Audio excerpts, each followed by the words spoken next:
नमस्कार दोस्तों, स्वागत है आप सभी का RP technical study YouTube channel में। तो दोस्तों, आज की इस वीडियो में अपन बात करेंगे बेसिक इलेक्ट्रॉनिक्स के 160 महत्वपूर्ण क्वेश्चंस का ऑनलाइन टेस्ट नंबर 2 करेंगे। पार्ट ये पहले कर चुके हैं जिसमें अपन ने 50 तक के क्वेश्चन देखे थे। आज के इस वीडियो में अपन देखेंगे क्वेश्चन नंबर 51 से। तो वीडियो को लाइक कर दीजिए और अपने दोस्तों को भी शेयर कर दीजिए। तो चलिए शुरू करते हैं। तो दोस्तों, सभी क्वेश्चंस का आंसर आपको कमेंट बॉक्स में टाइप करके बताना है। तो क्वेश्चन नंबर 51 है, दोलक क्या है? ऑप्शन ए दे रखा है एक जनरेटर, बी दे रखा है एक रेक्टिफायर, सी दे रखा है सकारात्मक प्रतिक्रिया वाला एक एम्पलीफायर, डी दे रखा है नकारात्मक प्रतिक्रिया वाला एक एम्पलीफायर। तो दोलक क्या है, इनमें से फटाफट से कमेंट करके बताना है। जल्दी जल्दी कमेंट करो, क्या होगा इसका करेक्ट आंसर। तो दोस्तों, दोलक है सकारात्मक प्रतिक्रिया वाला एक एम्पलीफायर होता है। क्या होता है? सकारात्मक प्रतिक्रिया वाला एक एम्पलीफायर होता है। तो करेक्ट आंसर हो जाएगा ऑप्शन नंबर सी। चलिए अगला क्वेश्चन। दोस्तों, अगला क्वेश्चन दे रखा है हाई फ्रीक्वेंसी कैरियर वेव पर ऑडियो फ्रीक्वेंसी सिग्नल को सुपर इम्पोज करने की प्रक्रिया क्या कहलाती है? एम्पलीफिकेशन है, मॉड्यूलेशन है, डिटेक्शन या रेक्टिफिकेशन। तो करेक्ट आंसर क्या होगा इनमें से? बहुत ही इंपॉर्टेंट क्वेश्चन है। तो दोस्तों, इसका राइट आंसर हो जाएगा मॉड्यूलेशन कहलाता है। क्या कहलाती है? मॉड्यूलेशन। तो राइट आंसर होगा ऑप्शन नंबर बी। अगला क्वेश्चन। दोस्तों, अगला क्वेश्चन दे रखा है ट्रांजिस्टर एक खालिस्तान से संचालित डिवाइस है। इसमें से किससे संचालित एक डिवाइस है? वोल्टेज, करंट, ये वो भी दोनों या तापमान। तो करेक्ट आंसर क्या होगा? तो दोस्तों, इसका राइट आंसर हो जाएगा ट्रांजिस्टर एक करंट से संचालित डिवाइस है। किससे संचालित डिवाइस है? करंट से। तो राइट आंसर होगा ऑप्शन नंबर बी। चलिए अगला क्वेश्चन। दोस्तों, अगला क्वेश्चन दे रखा है ट्रांजिस्टर ऑपरेशन के लिए निम्नलिखित क्षेत्र में से एक एम्पलीफायर के रूप में कार्य करता है। सक्रिय क्षेत्र, संतृप्ति क्षेत्र, कट ऑफ क्षेत्र या बैरियर क्षेत्र। तो ट्रांजिस्टर ऑपरेशन के निम्नलिखित क्षेत्र में से एक एम्पलीफायर के रूप में कार्य करता है। किसके क्षेत्र में काम करता है? तो दोस्तों, इसका राइट आंसर हो जाएगा सक्रिय क्षेत्र। करेक्ट आंसर क्या होगा? Active area. करेक्ट आंसर होगा ऑप्शन नंबर ए। अगला क्वेश्चन। दोस्तों, अगला क्वेश्चन दे रखा है एससीआर में कौन सी ट्रिगरिंग सबसे अधिक भरोसेमंद होती है? एससीआर होता है सिलिकॉन कंट्रोल रेक्टिफायर। उसमें कौन सी ट्रिगरिंग सबसे अधिक भरोसेमंद होती है?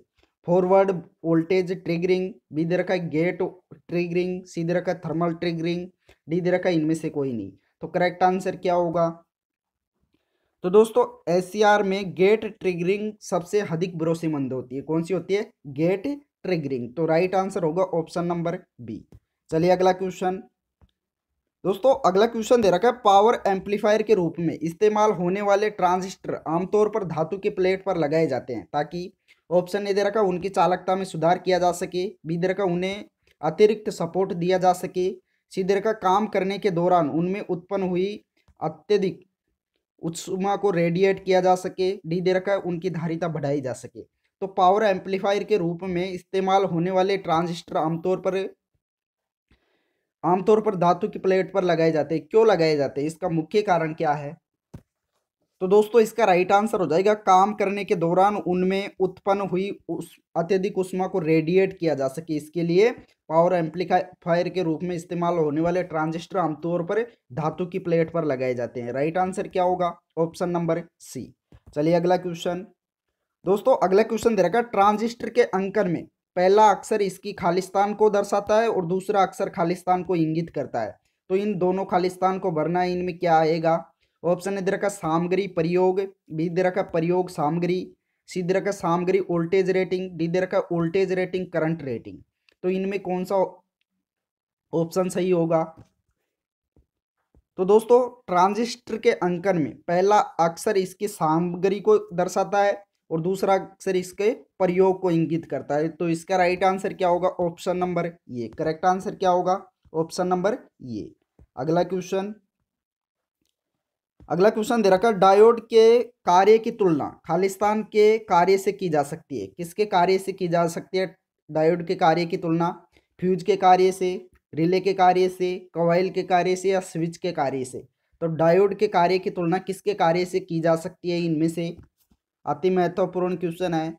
तो दोस्तों, इसका राइट आंसर हो जाएगा डायोड के कार्य की तुलना स्विच के कार्य से की जा सकती है। किससे की जा सकती है? स्विच के कार्य से। तो राइट आंसर होगा ऑप्शन नंबर डी। चलिए अगला क्वेश्चन। दोस्तों अगला क्वेश्चन दे रखा है, वह फिल्टर सर्किट जो एक खास फ्रीक्वेंसी से ज्यादा के सिग्नल को इससे होकर गुजरने देता है, वह फिल्टर कौन सा कहलाता है? Low pass filter, hyper pass filter, band pass filter या बैंड स्टॉप? तो करेक्ट आंसर क्या होगा इनमें से? तो दोस्तों इसका राइट आंसर हो जाएगा high pass filter. Correct answer क्या होगा? Option number B. अगला क्वेश्चन दोस्तों, अगला क्वेश्चन दे रखा है, एसी मेन से उत्पन्न हुए 50 हर्ट्ज की बनमनाट वाली आवाज को रोकने के लिए किस प्रकार के फिल्टर का इस्तेमाल किया जाता है? नोच filter, band pass filter, high pass filter या लो पास फिल्टर? करेक्ट आंसर क्या होगा इनमें से? तो दोस्तों इसका राइट आंसर हो जाएगा नोच फिल्टर। करेक्ट आंसर क्या होगा? ऑप्शन नंबर ये। चलिए अगला क्वेश्चन। अगला क्वेश्चन दे रखा है, किसी ट्रांजिस्टर के आधार में खालिस्तान आकार का सिग्नल डालकर इसे एक स्विचिंग सर्किट के रूप में इस्तेमाल किया जा सकता है। त्रिकोणीय, समलंबाकार, स्क्वायर प्लस या साइन वेव? तो किसी ट्रांजिस्टर के आधार में खालिस्तान आकार का सिग्नल डालकर इसे एक स्विचिंग सर्किट के रूप में इस्तेमाल किया जा सकता है। इंपॉर्टेंट क्वेश्चन है। तो दोस्तों इसका राइट आंसर हो जाएगा, इसके आधार, एक ट्रांजिस्टर के आधार में स्क्वायर प्लस आकार का सिग्नल डालकर इसे एक स्विचिंग सर्किट के रूप में इस्तेमाल किया जा सकता है। तो इसका राइट आंसर होगा ऑप्शन नंबर सी। अगला क्वेश्चन दोस्तों, अगला क्वेश्चन दे रखा है, VLSI आईसी में हो सकते हैं कि क्या हो सकते हैं? 100 गेट तक, 1000 गेट तक, 100 गेट से ज़्यादा या 1000 गेट से ज़्यादा? तो VLSI आईसी होती है, उसमें कितने गेट हो सकते हैं? इंपॉर्टेंट क्वेश्चन है, जल्दी बताओ इसका राइट आंसर क्या होगा? तो दोस्तों एक VLSI आईसी में 1000 गेट से ज़्यादा हो सकते हैं। कितने हो सकते हैं? 1000 गेट से भी ज़्यादा हो सकते हैं। तो इसका राइट आंसर होगा ऑप्शन नंबर डी। अगला क्वेश्चन दोस्तों, अगला क्वेश्चन दे रखा है, अगर किसी आईसी में लगातार 4 इनपुट लगाए जा सकते हैं तो इसकी पहचान है। ऑप्शन ए दे रखा है फैन आउट 4, बी दे रखा है फैन इन 4, सी दे रखा है लॉजिक वोल्टेज लेवल, डी दे रखा है पावर डिसिपेशन 4? तो करेक्ट आंसर क्या होगा? तो दोस्तों इसका राइट आंसर हो जाएगा, अगर किसी आईसी में लगातार 4 इनपुट लगाए जा सकते हैं तो इसकी पहचान होती है फैन इन 4। करेक्ट आंसर क्या होगा? Option number B. अगला क्वेश्चन दोस्तों, अगला क्वेश्चन दे रखा है, ईसीएल का विस्तार क्या है? ईसीएल का फुल फॉर्म बताना है। ऑप्शन ए दे रखा है इलेक्ट्रॉन कपल्ड लॉजिक, बी दे रखा है एमीटर कपल्ड लॉजिक, सी दे रखा है एमीटर कलेक्टर लेच, डी दे रखा है एक्स्ट्रा कैपेसिटेंस लॉजिक? तो करेक्ट आंसर क्या होगा? ईसीएल का फुल फॉर्म बताइए क्या होगा? तो दोस्तों ईसीएल का फुल फॉर्म होता है emitter coupled logic. Correct answer क्या होगा? Option number B. क्या हो जाएगा? Option B, emitter coupled logic. अगला क्वेश्चन दोस्तों, अगला क्वेश्चन दे रखा है, निम्न में से क्या बाइसिंग का सबसे कम पसंदीदा प्रकार है? इसमें से सबसे कम पसंद की जाने वाली बाइसिंग कौन सी है? ऑप्शन ए दे रखा वोल्टेज डिवाइडर बाइसिंग, बी दे रखा एमीटर बाइसिंग, सी दे रखा बेस बाइसिंग, डी दे रखा फीडबैक रजिस्टर बाइसिंग? तो करेक्ट आंसर क्या होगा? तो दोस्तों इसका राइट आंसर हो जाएगा बेस बाइसिंग। करेक्ट आंसर क्या होगा? Option number C. चलिए अगला क्वेश्चन। अगला क्वेश्चन दे रखा, छोटे सिग्नल एम्पलीफायरों को किस अन्य नाम से भी जाना जाता है? छोटे सिग्नल एम्पलीफायर होते हैं, उनको किस अन्य नाम से भी जाना जाता है? ऑप्शन ए दे रखा बड़े पावर एम्पलीफायर, बी दे रखा मध्यम पावर एम्पलीफायर, सी दे रखा है वोल्टेज एम्पलीफायर, डी दे रखा ऑडियो एम्पलीफायर? तो करेक्ट आंसर क्या होगा इनमें से?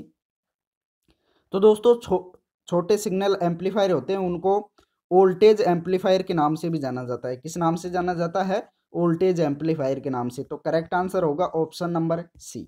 चलिए अगला क्वेश्चन। अगला क्वेश्चन दे रखा, निम्न में से कौन सा घटक एम्पलीफायर्स में अक्सर विफल रहता है? इनमें से कौन सा एम्पलीफायर है जो कि अक्सर विफल रहता है? कौन सा घटक है एम्पलीफायर्स में? रजिस्टर, ट्रांजिस्टर, इलेक्ट्रोलाइटिक कैपेसिटर या सिरेमिक कैपेसिटर? राइट आंसर क्या होगा? तो दोस्तों इसका राइट आंसर हो जाएगा इलेक्ट्रोलाइटिक कैपेसिटर है, जो कि एम्पलीफायर में अक्सर विफल रहता है। करेक्ट आंसर क्या होगा? Option number C. अगला क्वेश्चन।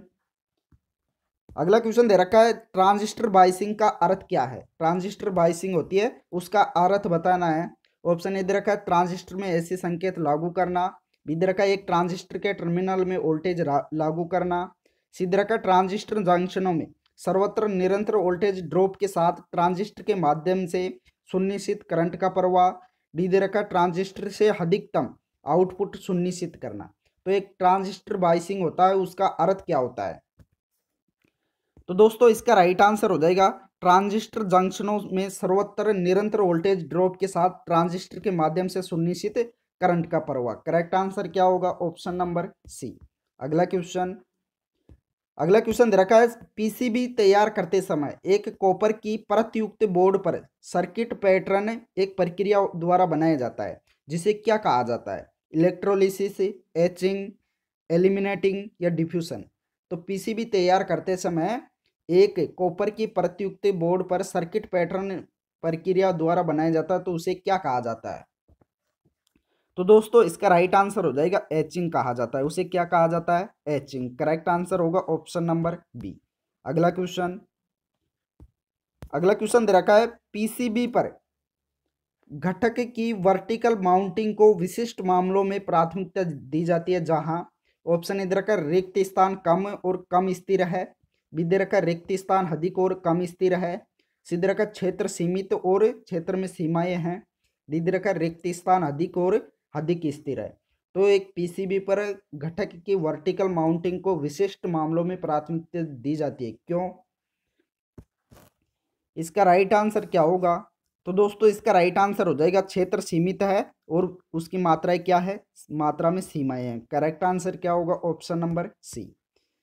अगला क्वेश्चन दे रखा है, एक BZ148 अर्धचालक उपकरण में दूसरा अक्षर जेड क्या इंगित करेगा? ये जेड है, ये क्या इंगित करेगा? Detection diode, control rectifier, rectifier diode या जीनर डायोड। तो ये जेड का मतलब बताना है, ये किसको इंगित करेगा, इसका मतलब क्या है? तो दोस्तों इस जेड का मतलब है जीनर डायोड। करेक्ट आंसर क्या होगा? Option number D. अगला क्वेश्चन दे रखा है, किसी डायोड में अधिकतम रिवर्स वोल्टेज सहन करने की क्षमता को क्या कहा जाता है? Cut in voltage, threshold voltage, diode voltage या पीक इनवर्स वोल्टेज। तो किसी डायोड में अधिकतम रिवर्स वोल्टेज सहन करने की क्षमता को क्या कहा जाता है? तो दोस्तों इसका राइट आंसर हो जाएगा पीक इनवर्स वोल्टेज। क्या कहा जाता है? पीक इनवर्स वोल्टेज, जिसे PIV से भी दर्शाया जाता है। तो इसका राइट आंसर हो जाएगा ऑप्शन नंबर डी। अगला क्वेश्चन दे रखा है, SCR का विस्तार क्या है? SCR का फुल फॉर्म बताना है। तो क्या होता है SCR का full form? Silicon controlled rectifier, B दे रखा है सेमी कंट्रोल्ड रेक्टिफायर, सी दे रखा है सिलिकॉन कन्वर्टेड रेक्टिफायर, डी दे रखा है सोडियम कंट्रोल्ड रिएक्टर। तो करेक्ट आंसर क्या होगा? SCR का फुल फॉर्म क्या होगा? इसका फुल फॉर्म बताना है। तो दोस्तों इसका राइट आंसर हो जाएगा सिलिकॉन कंट्रोल्ड रेक्टिफायर। SCR का फुल फॉर्म क्या होता है? Silicon controlled rectifier. Right answer होगा ऑप्शन नंबर ये। अगला क्वेश्चन दे रखा है, इनमें से कौन सा डिवाइस चुंबकीय फील्ड के रूप में ऊर्जा संग्रहित करता है? रजिस्टर, कैपेसिटर, इंडक्टर या ट्रांजिस्टर। तो इनमें से कौन सा डिवाइस है जो चुंबकीय फील्ड के रूप में ऊर्जा को संग्रहित करता है? तो इसका राइट आंसर हो जाएगा इंडक्टर, जिसे चौक भी कहते हैं। इंडक्टर को क्या कहते हैं? चौक। चलिए अगला क्वेश्चन दे रखा है, इनमें से कौन सा डिवाइस एक वोल्टेज स्रोत के साथ सीरीज में दो रजिस्टरों वाला सर्किट बनाता है? Voltage divider, voltage multiplier, voltage doubler या वोल्टेज रेगुलेटर। तो करेक्ट आंसर क्या होगा? इसका राइट आंसर हो जाएगा ऑप्शन नंबर ये, वोल्टेज डिवाइडर। राइट आंसर क्या हो जाएगा? ऑप्शन नंबर ये। अगला क्वेश्चन दे रखा है, एक SCR में कितने PN जंक्शन होते हैं? SCR होता है सिलिकॉन कंट्रोल्ड रेक्टिफायर, उसमें कितने PN जंक्शन होते हैं? 2, 3, 4 या 5। राइट आंसर बताओ क्या होगा? तो इसका राइट आंसर हो जाएगा 3 PN जंक्शन होते हैं। SCR में कितने PN जंक्शन होते हैं? 3। तो राइट आंसर हो जाएगा ऑप्शन नंबर बी। अगला क्वेश्चन दे रखा है, अर्ध तरंग दिष्टकारी ज्या रंग का शीर्ष गुणांक क्या होगा? 1.41, 1.73 या 2। तो राइट आंसर क्या होगा? इसका राइट आंसर हो जाएगा 2। करेक्ट आंसर क्या होगा? Option number D. अगला क्वेश्चन दे रखा है, अर्धचालक में कितने संयोजी इलेक्ट्रॉन होते हैं? सेमीकंडक्टर होता है, उसमें कितने संयोजी इलेक्ट्रॉन होते हैं? 1, 2, 3 या 4। राइट आंसर होगा 4। करेक्ट आंसर क्या होगा? Option number D. अगला क्वेश्चन दे रखा है, खालिस्तान को जोड़कर N टाइप सेमीकंडक्टर बनाया जाता है। किसको जोड़कर N टाइप का अर्धचालक बनाया जाता है? आर्सेनिक, बोरोन, गैलियम या एल्यूमिनियम। राइट आंसर क्या होगा इनमें से? तो दोस्तों इसका राइट आंसर हो जाएगा आर्सेनिक को। करेक्ट आंसर क्या होगा? आर्सेनिक को जोड़कर एन टाइप अर्धचालक बनाया जाता है। राइट आंसर हो जाएगा ऑप्शन नंबर ये। अगला क्वेश्चन दे रखा आरसी फेज शिफ्ट ऑसिलेटर में कम से कम कितने फेज शिफ्ट नेटवर्क होते हैं? 1, 2, 3 या 4? राइट आंसर क्या होगा? तो दोस्तों आरसी फेज शिफ्ट ऑसिलेटर होता है, उसमें कम से कम 3 फेज शिफ्ट नेटवर्क होते हैं। कितने होते हैं? 3 फेज शिफ्ट नेटवर्क होते हैं। तो इसका राइट आंसर होगा ऑप्शन नंबर सी। अगला क्वेश्चन दे रखा है धातु के ऋणात्मक टर्मिनल से क्या जोड़ा जाता है? एनोड, कैथोड, कलेक्टर या गेट? तो धातु के ऋणात्मक अर्थात नेगेटिव टर्मिनल से क्या जोड़ा जाता है? करेक्ट आंसर क्या होगा? तो दोस्तों धातु के ऋणात्मक टर्मिनल से जोड़ा जाता है कैथोड को। करेक्ट आंसर क्या हो जाएगा? Option number B.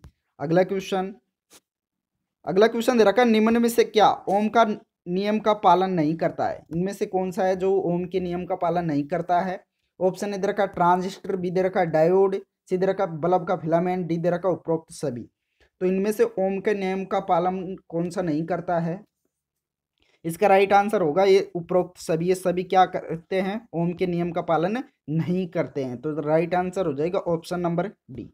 अगला क्वेश्चन दे रखा है एक फेज शिफ्ट ऑसिलेटर में इस्तेमाल हुआ ट्रांजिस्टर खालिस्तान में काम कर रहा होगा। ऑप्शन ए दे रखा कट ऑफ रीजन, बी दे रखा एक्टिव रीजन, सी दे रखा ओमिक रीजन, डी दे रखा ब्रेक डाउन रीजन। तो राइट आंसर क्या होगा? इसका राइट आंसर हो जाएगा एक्टिव रीजन। करेक्ट आंसर क्या होगा? Active region, option number B. अगला क्वेश्चन दे रखा आपातकालीन प्रकाश परिपथ में प्रयुक्त रेक्टिफायर खालिस्तान होता है?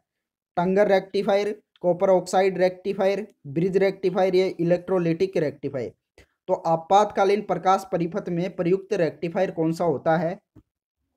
इसका राइट आंसर हो जाएगा ब्रिज रेक्टिफायर। करेक्ट आंसर क्या होगा? Option number C. अगला क्वेश्चन दे रखा है इलेक्ट्रॉनिक्स और टेस्ट सर्किट डिजाइनों के अस्थायी प्रोटोटाइप के लिए निम्न में से कौन सा सोल्डरलेस डिवाइस है? ऑप्शन ए दे रखा लग बोर्ड, बी दे रखा प्रिंटेड सर्किट बोर्ड, सी दे रखा ब्रेड बोर्ड, डी दे रखा आईलेट बोर्ड। तो करेक्ट आंसर क्या होगा इनमें से? तो दोस्तों इसका राइट आंसर हो जाएगा ब्रेड बोर्ड। करेक्ट आंसर क्या होगा? Option number C. अगला क्वेश्चन दे रखा है निम्नलिखित में से कौन सा डिवाइस एम्पलीफायर के विपरीत है? इनमें से कौन सा डिवाइस है जो एम्पलीफायर के विपरीत है? एंटीन्यूटर, डिवाइडर, आरएफ मॉड्यूलेटर या फ्रीक्वेंसी मिक्सर? तो करेक्ट आंसर क्या होगा? इनमें से कौन सा डिवाइस है जो कि एम्पलीफायर के विपरीत है? इसका राइट आंसर क्या होगा? तो दोस्तों इसका राइट आंसर हो जाएगा एम्पलीफायर के विपरीत होता है एंटीन्यूटर। करेक्ट आंसर क्या होगा? ऑप्शन नंबर ये।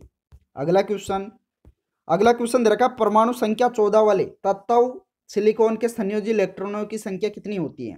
2, 3 या 4? 2, 3, 4 या 8? करेक्ट आंसर क्या होगा इनमें से? तो दोस्तों एक परमाणु संख्या 14 वाले एक तत्व सिलिकॉन के संयोजी इलेक्ट्रॉनों की संख्या होती है 4। करेक्ट आंसर क्या होगा? Option number C. अगला क्वेश्चन दे रखा सक्रिय फिल्टर में निम्न में से कौन सा तत्व अनुपस्थित होता है? कैपेसिटर, प्रतिरोधक, आप एम्प या इनमें से कोई नहीं? तो करेक्ट आंसर क्या होगा? इसका राइट आंसर हो जाएगा इनमें से कोई नहीं। करेक्ट आंसर क्या होगा? Option number D. अगला क्वेश्चन दे रखा किसी जर्मेनियम डायोड के लिए न्यू वोल्टेज होता है। इसके लिए जर्मेनियम डायोड के लिए वोल्टेज कितना होता है? 0.1 वोल्टेज, 0.3 वोल्टेज, 0.7 वोल्टेज या 0.8 वोल्टेज? करेक्ट आंसर क्या होगा? जर्मेनियम डायोड के लिए बताना है तो इसका राइट आंसर हो जाएगा 0.3 वोल्टेज। करेक्ट आंसर क्या होगा? Option number B. अगला क्वेश्चन एक ट्रांजिस्टर में डिप्लीशन परतों की संख्या होती है 2, 3, 4 या 5? तो ट्रांजिस्टर में डिप्लीशन परतों की संख्या बतानी है। तो दोस्तों ट्रांजिस्टर में डिप्लीशन परतों की संख्या होती है 2। करेक्ट आंसर क्या होगा? ऑप्शन नंबर ये। अगला क्वेश्चन दे रखा है हाफ वेव संशोधक को किसकी आवश्यकता होती है? हाफ वेव रेक्टिफायर होता है, उसको किसकी आवश्यकता होती है? एक ब्रिज निर्माण में 4 डायोड की, ब्रिज निर्माण में धातु संशोधक की, 2 डायोड की या 1 डायोड की? तो एक हाफ वेव रेक्टिफायर को किसकी आवश्यकता होती है? इंपॉर्टेंट क्वेश्चन है। तो दोस्तों एक हाफ वेव रेक्टिफायर को एक डायोड की आवश्यकता होती है। कितने डायोड की आवश्यकता होती है? एक डायोड की। तो राइट आंसर होगा ऑप्शन नंबर। दोस्तों अगला क्वेश्चन दे रखा है, निम्नलिखित में से कौन सा उपकरण एसी पावर का डीसी पावर में परिवर्तित करता है? इनमें से कौन सा उपकरण है जो एसी पावर को डीसी पावर में परिवर्तित करता है, अर्थात बदलता है? ऑप्शन ए दे रखा है अल्टरनेटर, बी दे रखा है जनरेटर, सी से संशोधक, डी दे रखा है ट्रांजिस्टर। तो करेक्ट आंसर कौन सा होगा इनमें से? तो दोस्तों इसका राइट आंसर हो जाएगा ऑप्शन नंबर सी, संशोधक, जिसे रेक्टिफायर भी कहते हैं। तो रेक्टिफायर का काम क्या होता है? एसी पावर को डीसी पावर में बदलना। तो राइट आंसर होगा ऑप्शन नंबर सी। अगला क्वेश्चन रखा, जर्मेनियम की विद्युत प्रतिरोधकता लगभग कितनी होती है? जर्मेनियम होता है अर्धचालक है, उसकी विद्युत रोधकता लगभग कितनी होती है?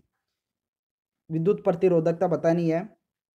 ऑप्शन ए दे रखा है 1.7 गुणा 10 की पावर -8 ओम मीटर, बी दे रखा है 2.7 गुणा 10 की पावर -8 ओम मीटर, सी दे रखा है 0.46 ओम मीटर, डी दे रखा है 2.3 गुणा 10 की पावर 3 ओम मीटर। तो करेक्ट आंसर क्या होगा? विद्युत प्रतिरोधकता बतानी है जर्मेनियम की। तो दोस्तों इसका राइट आंसर हो जाएगा 0.46 ओम मीटर होती है। करेक्ट आंसर क्या होगा? Option number C. अगला क्वेश्चन दोस्तों, अगला क्वेश्चन दे रखा है, एक शुद्ध अर्धचालक में अशुद्धताएं संकलित की जाने की प्रक्रिया को क्या कहा जाता है? एक शुद्ध अर्धचालक होता है तो उसमें अगर अशुद्धताएं मिलाई जाती है, अशुद्धताएं क्या की जाती है? मिलाई जाती है। तो उस प्रक्रिया को क्या कहा जाता है? ऑप्शन ए दे रखा है डोपन, बी दे रखा है मिश्रण, सी दे रखा है अपवाह, डी दे रखा है सम्मिश्रण। तो करेक्ट आंसर क्या होगा इनमें से? तो दोस्तों एक शुद्ध अर्धचालक में अर्थात सेमीकंडक्टर में अशुद्धताएं संकलित की जाने की प्रक्रिया को डोपन कहा जाता है। क्या कहा जाता है? डोपन। तो इसका राइट आंसर क्या होगा? Option number A. तो दोस्तों अगला क्वेश्चन है, किसी पीएन जंक्शन डायोड के लिए स्पेस चार्ज क्षेत्र की मोटाई इसके तरंग दैर्ध्य के किस क्रम में होती है? 10 की पावर -4 सेंटीमीटर, बी दे रखा है 10 की पावर -2 सेंटीमीटर, सी दे रखा है 10 सेंटीमीटर, डी दे रखा है 10 की पावर 4 सेंटीमीटर। तो किसी पीएन जंक्शन डायोड के लिए स्पेस चार्ज क्षेत्र की मोटाई इसके तरंग दैर्ध्य के किस क्रम में होती है? इंपॉर्टेंट क्वेश्चन है, जल्दी बताओ इसका राइट आंसर क्या होगा? तो दोस्तों इसका राइट आंसर हो जाएगा 10 की पावर -4 सेंटीमीटर होती है। करेक्ट आंसर क्या होगा? ऑप्शन नंबर ये। अगला क्वेश्चन दे रखा है, एक डाइक खालिस्तान के समान होता है, किसके समान होता है? डाइक होता है वह किसके समान होता है? दो गेट के ट्राइक के समान, डायोड और दो अवरोधक के समान, एससीआर युग्म के समान, या चार परतों के एससीआर युग्म के समान। तो राइट आंसर क्या होगा इनमें से? तो दोस्तों एक डाइक होता है वह चार परतों के एससीआर युग्म के समान होता है। करेक्ट आंसर क्या होगा? Option number D. अगला क्वेश्चन दोस्तों, अगला क्वेश्चन दे रखा है, किसी जर्मेनियम डायोड के लिए रिवर्स करंट किस क्रम में होता है? रिवर्स करंट होता है वह किस क्रम में होता है? के ए में, एम ए में, माइक्रो एम्पियर में, या मिल एम्पियर में? करेक्ट आंसर क्या होगा? तो दोस्तों रिवर्स करंट होता है वह होता है माइक्रो एम्पियर में। करेक्ट आंसर क्या होगा? Option number C. अगला क्वेश्चन दे रखा है, एक फेज शिफ्ट नियंत्रण विधि में एनोड और ग्रिड वोल्टेज के बीच फेज शिफ्ट किसके माध्यम से हासिल की जा सकती है? शंट मोटर, सिंक्रोनस जनरेटर, या इंडक्शन रेगुलेटर? तो करेक्ट आंसर क्या होगा इनमें से? तो दोस्तों इसका राइट आंसर हो जाएगा इंडक्शन रेगुलेटर। करेक्ट आंसर क्या होगा? Option number D. अगला क्वेश्चन दोस्तों, अगला क्वेश्चन दे रखा है, निम्न में से किस ओसिलेटर में सर्वोत्तम आवृत्ति, स्थायित्व और शुद्धता होती है? इनमें से कौन सा ओसिलेटर है जिसमें सबसे ज्यादा आवृत्ति, स्थायित्व और शुद्धता होते हैं? टिकलर फीडबैक, क्रिस्टल नियंत्रित, कोलपिट्स, या हार्टले? तो कौन सा ओसिलेटर है इनमें से? तो दोस्तों जो क्रिस्टल नियंत्रित ओसिलेटर होता है उसमें सर्वोत्तम आवृत्ति, स्थायित्व और शुद्धता होती है। तो इसका राइट आंसर क्या होगा? Option number B. अगला क्वेश्चन दोस्तों, अगला क्वेश्चन दे रखा है, एक ब्रिज रेक्टिफायर में रिपल फ्रीक्वेंसी खालिस्तान के द्वारा निरूपित होती है। फ्रीक्वेंसी 2 गुना फ्रीक्वेंसी, 3 गुना फ्रीक्वेंसी, या 4 गुना फ्रीक्वेंसी? तो एक ब्रिज रेक्टिफायर में रिपल फ्रीक्वेंसी किसके द्वारा निरूपित होती है? इसका राइट आंसर हो जाएगा 2 गुना फ्रीक्वेंसी के। करेक्ट आंसर क्या होगा? Option number B. तो दोस्तों इस वीडियो में इतना ही, बाकी क्वेश्चंस को अगले वीडियो में करेंगे। तो जब तक के लिए वीडियो को लाइक कर दीजिए और अपने दोस्तों को भी शेयर कर दीजिए। Thank you.